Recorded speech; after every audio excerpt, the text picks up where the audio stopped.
Gente, vamos trazer o tema principal aqui, que realmente é um ensaio do momento atual. Nós estamos aí num mapa geopolítico que dá um tom para a gente. O Chico é modesto, não é só meu filho que é modesto, e nem meu pai que era modesto, nem meu irmão que era modesto. O Chico também é modesto.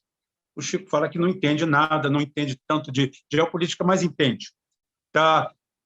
Olha só, Chico, eu quero dizer para você que dólar é trigo. Né? Então, você falando isso para você, você descobre tudo certamente. Então, dólar é trigo, trigo é dólar. Eu tenho falado ultimamente em países assim, na amplitude da palavra. E na amplitude da palavra, nós somos uma aldeia global, nós temos tudo para viver em harmonia. Mas quem disse que alguém quer harmonia? Poderíamos viver em paz, mas disse que alguém quer viver em paz. Então, Nárnia só existe na cabeça dos petistas, né? E para eles, que qualquer um que chegue perto, eles rosnam de ódio. Então, na realidade, Nárnia é uma ilha particular, no meio do nada, onde eles estão lá. O cheiro não me agrada, porque aquele cheiro não me agrada, né? Não gosto, né? É um cheiro horrível. Dizem que tem cheiro de patchouli, né? Um perfume horrível também, eu não suporto. Talvez pelo cheiro que tem associado a esses lugares narnianos. Então é o seguinte, não adianta a gente viver nisso. O ser humano está se civilizando aos poucos.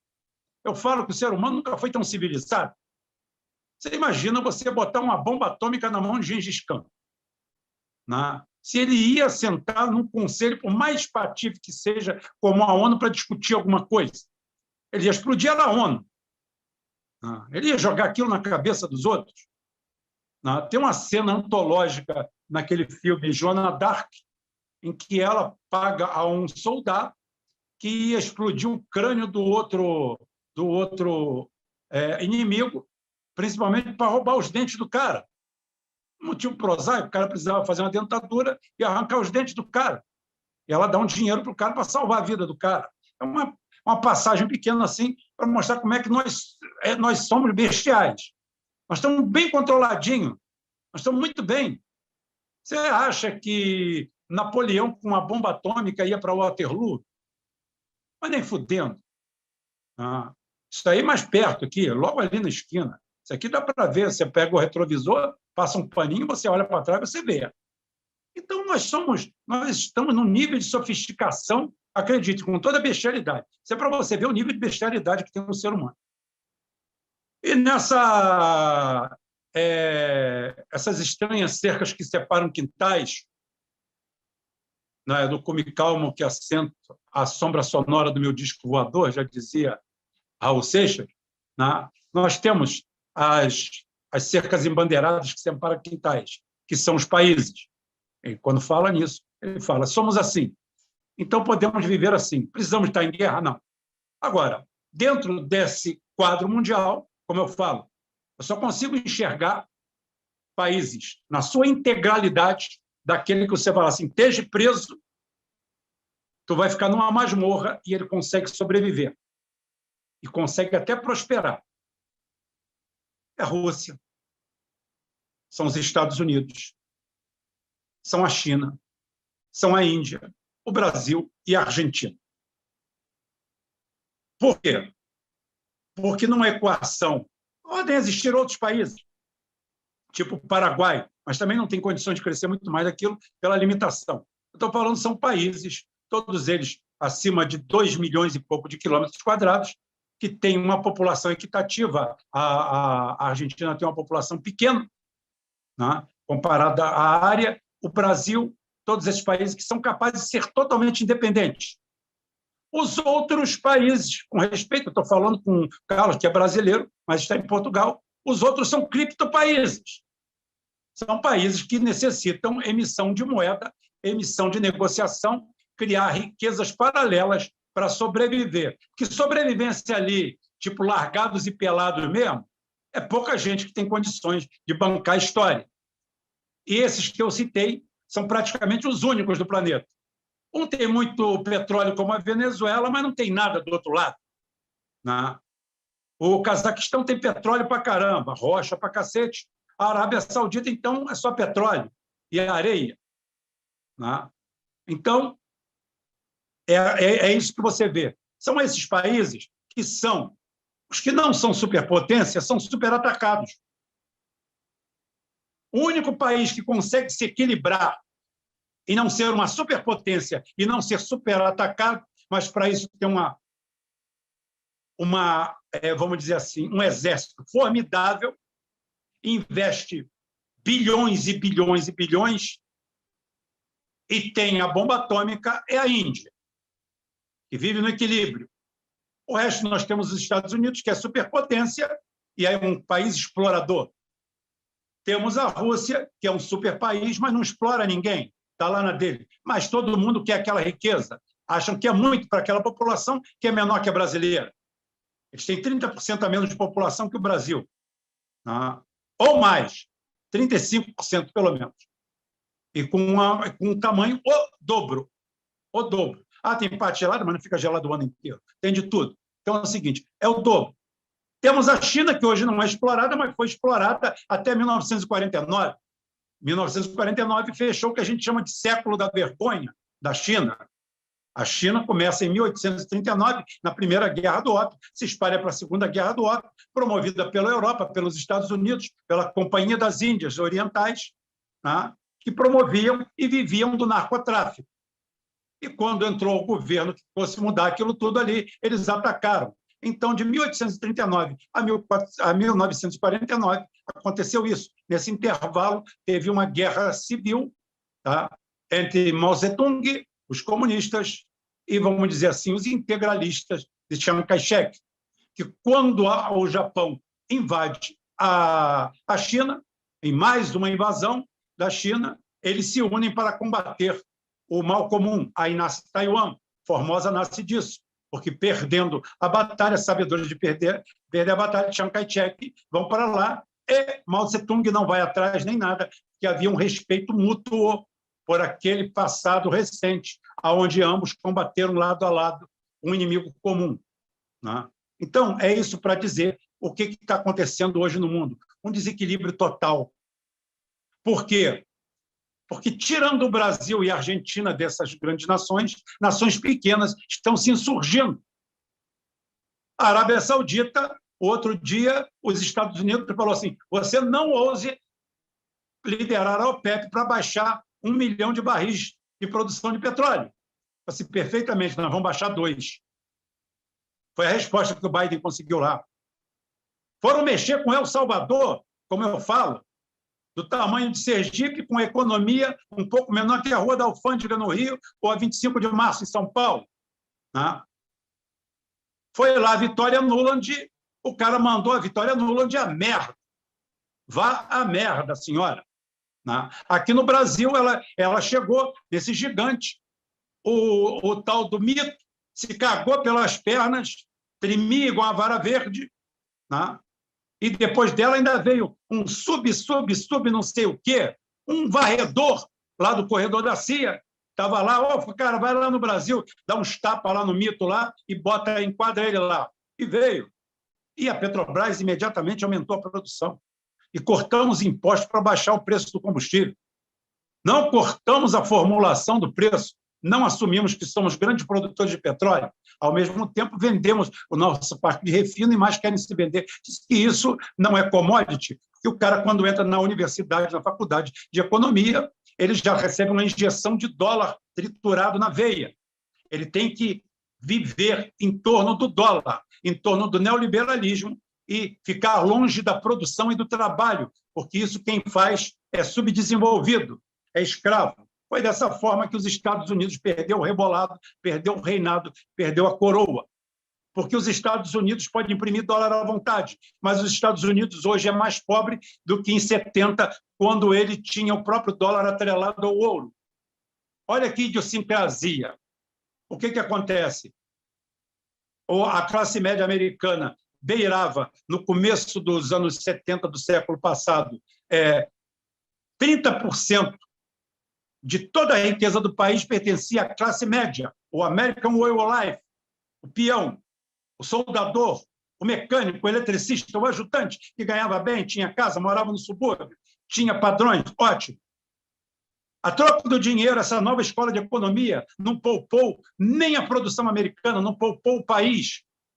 O trabalho do americano hoje, quando eu falo, você vê a Netflix, você vê a Hollywood, quando você vê os amigos se encontrando, todo mundo trabalha num prédio, num escritório, ao lado de um monte de gente, num computador, todo mundo fingindo que trabalha. Não estou dizendo que não é trabalho, é necessário, mas é só isso que eles fazem. E o mundo, o universo dele virou isso. Eles trabalham em corporações que vivem em torno do papel, da emissão dessas moedas, que concentrou a riqueza e empobreceu o país. E hoje nós estamos chegando aos estertores disso. E os estertores disso são realmente a Rússia, o grande indutor disso. Do outro lado, o grande indutor econômico, a China. A Europa não sai inteira disso. Quando abriram a boca do baralho, como se diz assim, no jargão popular, os Estados Unidos falou, vou falar com o papai, que agora está senil e é meu filho, que é a Inglaterra, vou falar com o tio Jacó e tio Salim, e vamos tentar foder a Europa, né? E tentar salvar o nosso. Farinha pouca, nosso pirão primeiro, que se foda a Europa inteira, né? E vamos sair dessa numa boa. Só que parece que se os governantes europeus também gostam de uma verdinha, são ecológicos, todos eles gostam de ecologia, né?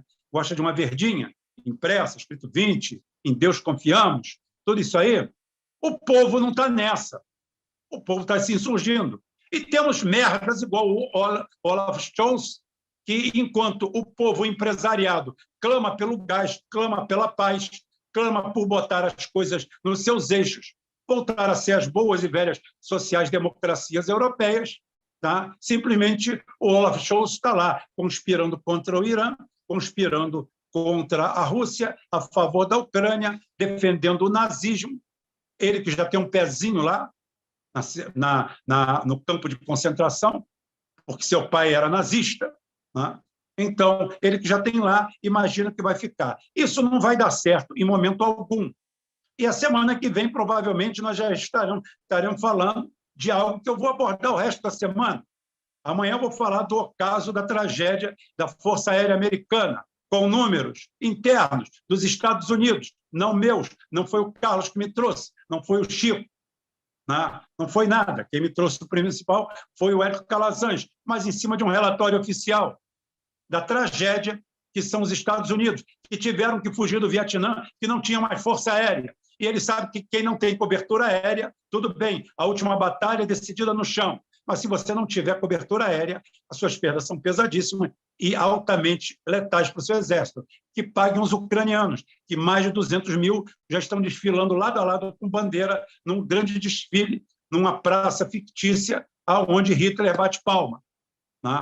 Já quase 200 mil ucranianos partiram para lá, quando aproximadamente nem 10 mil russos morreram. É muita gente, mas eles simplesmente não param, são imparáveis. Repeti 2 dias, vou repetir o terceiro. A Europa deveria ter vergonha. 52 países no mundo votando contra qualquer sanção contra o nazismo. A Europa inteira, os Estados Unidos, a Austrália, países títeres, desqualificando o nazismo como crime.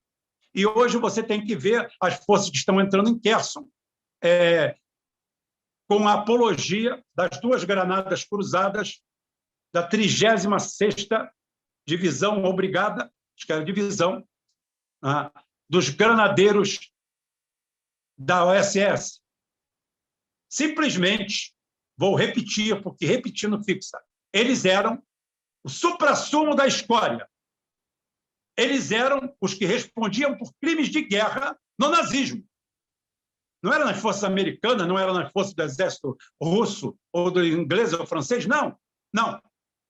Eles eram os disciplinados do nazismo. Imagina, no nazismo, alguém ser punido, ir para uma divisão, porque ele era punido, era um conscrito, né, naquele setor, vindo de conselhos disciplinares por crime de guerra. Esse é a 36ª Divisão de Granadeiros, que é homenageada no capacete e nas fardas dos soldados ucranianos. Yes, ali nós temos nazismo. Se você é um adepto dessa turma, você está defendendo o nazismo. Mas ali a Rússia vai manter aquilo, agora vem o general inverno. E sempre falei desde o começo, a Europa só tem uma saída nesse inverno, e talvez no outro. E toda essa saída passa por Moscou. Aceita que dói menos. Nos Estados Unidos, tivemos o advento das midterms, fraude comendo solta, não estou falando da eleição brasileira, estou falando da eleição deles, fraude comendo solta. O cara com menos de 20% de aprovação consegue se manter no Senado, que é o jeito fraudulento de tentar manter o sistema mais ou menos equilibrado e eles não entrarem num processo que eles consideram vergonhoso demais, uma mácula, tá? Que é o impeachment, que os republicanos ameaçavam. Se bem que você não pode acreditar em americano, né? O americano me lembra aquela piada, já que é para passar a bola para os outros. Eu vou fechar minha conclusão com aquela piada do cara que, numa estrada do Rio Grande do Sul, ali na divisa, o pessoal adora argentino, né? O cara chegou, entrou numa delegacia e falou assim: eu vim aqui me entregar porque eu atropelei um cidadão nos arredores da cidade. Aí o cara falou: isso aí é muito grave, né? Eu atropelei um argentino. Aí o delegado falou assim: não, mas você tem certeza que acertou ele mesmo? Não foi uma vaca? Não foi um cavalo? Não, foi um argentino. Foi um argentino. Né? Foi um argentino. Tenho certeza. Não, cara, vê direito que às vezes não foi. Eu não posso fazer nada. Ele falou assim: mas eu me evadi do local. Está certo, você não conhece a região? Poderia ser um assalto? Poderia ser alguma coisa? Não, mas eu depois voltei. Ah, tá vendo? Você é um cara consciente. Né? E o que você fez? Eu fui e enterrei ele na beira da estrada. Tá vendo? Cristão, você é um homem de bem. Você está salvo. Não, mas enquanto eu enterrava ele, ele falava: não me mates, estou vivo, estou vivo, estou vivo. Falou: filho, você não é dessa região, não, não, não. Rapaz, esses argentinos mentem. Mas isso mente, que você nem sente. Vai embora, vai em paz. Vai com Deus. Essa daí é só para esquentar e o lado cadavérico da coisa. Tá?